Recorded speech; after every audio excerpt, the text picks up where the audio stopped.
حدثنا قتيبة حدثنا جرير عن الأعمش عن مجاهد عن طاووس قال ابن عباس رضي الله عنهما: مر النبي صلى الله عليه وسلم على قبرين فقال: إنهما ليعذبان وما يعذبان من كبير، ثم قال: بلى، أما أحدهما فكان يسعى بالنميمة، وأما الآخر فكان لا يستتر من بوله.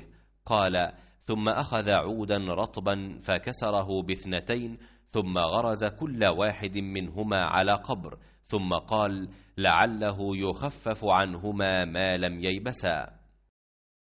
जरीर ने बयान किया, उनसे आमश ने, उनसे मुजाहिद ने, उनसे ताऊस ने कि इब्ने अब्बास रदी अल्लाह अन्हु ने बयान किया कि रसूलुल्लाह सल्लल्लाहु अलैहि वसल्लम का गुज़र 2 कब्रों पर हुआ।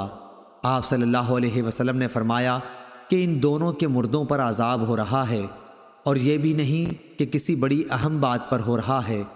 फिर आप सल्लल्लाहु अलैहि वसल्लम ने फरमाया कि हाँ, इनमें एक शख्स तो चुगलखोरी किया करता था और दूसरा पेशाब से बचने के लिए एहतियात नहीं करता था।